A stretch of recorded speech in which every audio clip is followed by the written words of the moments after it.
فرش التراب يضمني. عالم اسلام میں سے عالم عرب ان کے شکنجے میں جا چکا. کیوں بنا کر کھڑے ہوئے ہیں اسرائیل کو ماننے کے لیے اور سر تسلیم خم کرنے کے لیے؟ بہرحال نوٹ کر لیجئے، عالم عرب جا چکا.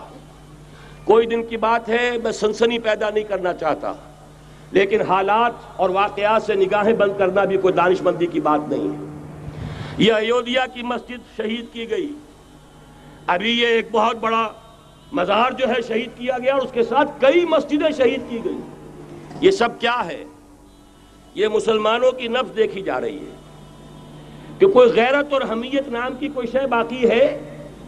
جیسے علامہ اقبال نے وہ نظم لکھی تھی، عبدالقادر روہیلا بڑا ظالم جفاجو کینہ پرور تھا، لیکن یہ کہ اس نے جو ایک ٹیسٹ لیا تھا کہ وہ جو عورتیں ہیں تیموری خاندان کی، ان میں کوئی رمق رہ گئی ہے؟ معلوم ہوا کہ نہیں، کہ غیرت نام تھا جس کا گئی تیمور کے گھر سے، ختم، غیرت نکل گئی. اسی طرح ایودھیا کی مسجد، اب چرار شریف، اور یہ کوئی دن کی بات ہے کہ اب مسجد اقصی کا نمبر آیا کہ آیا. اس کے لیے پوری تیاریاں ہو چکی ہیں. یروشلم کا مشرقی حصہ خالی کرایا جا چکا ہے، اس کے اندر اب پورا تسلط یہودی کر رہے ہیں. یہاں تک کہ اب کہ یاسر عرفات صاحب نے بھی کچھ نہ کچھ جو ہے احتجاج کی بات کی ہے، حالانکہ اب تک ہر بات مان کر منقار زیرے پر تھا. لیکن یہ کہ ایک وقت آتا ہے آخر کار اسے بھی کچھ بولنا پڑ گیا ہے. لیکن یہودی اب پیچھے قدم ہٹانے والا نہیں ہے. ان کا تھرڈ ٹیمپل، تیسری مرتبہ ہیکل سلیمانی تعمیر ہونا ہے. نوٹ کر لیجئے، ان کے لیے وہ وہی کچھ ہے جو ہمارے لیے کعبہ ہے. ان کے لیے ہیکل سلیمانی بالکل وہی حیثیت رکھتا ہے جو ہمارے لیے کعبہ. وہ ہیکل سلیمانی ایک مرتبہ پہلے نبوکدنضر کے ہاتھوں مسمار ہوا، پھر سن 70 عیسوی میں ٹائٹس کے ہاتھوں مسمار ہوا. سن 70 کے بعد آج 1995 میں کتنے برس ہو گئے؟ پورے 1925 برس ہو گئے کہ ان کا کعبہ زمین بوس پڑا ہوا ہے. اب تک تو ان کا بس نہیں تھا، اب تو بس ہے کہ نہیں؟ اب ان کی حکومت ہے کہ نہیں؟ اب شاہ حسن ہو چاہے شاہ حسین، ان کے نوکر اور چاکر ہیں یا نہیں؟ اب انہیں ڈر کس کا ہے؟ لہذا کوئی دن کی بات ہے، مسجد اقصی شہید ہوگی اور ٹیمپل کی تعمیر شروع ہوگی. یہ تو بہرحال ایک نقشہ ہے. اگلا نقشہ آپ کو بتانا چاہتا ہوں، ایک دوسری تصویر ہے. یہ تصویر ہے زمینی، ایک تصویر ہے آسمانی.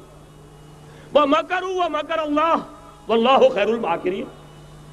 انہوں نے اپنی سی تدبیریں کی، اللہ نے اپنی تدبیر کی، اور ظاہر بات ہے اللہ کی تدبیر سے بہتر تدبیر کس کی ہوگی؟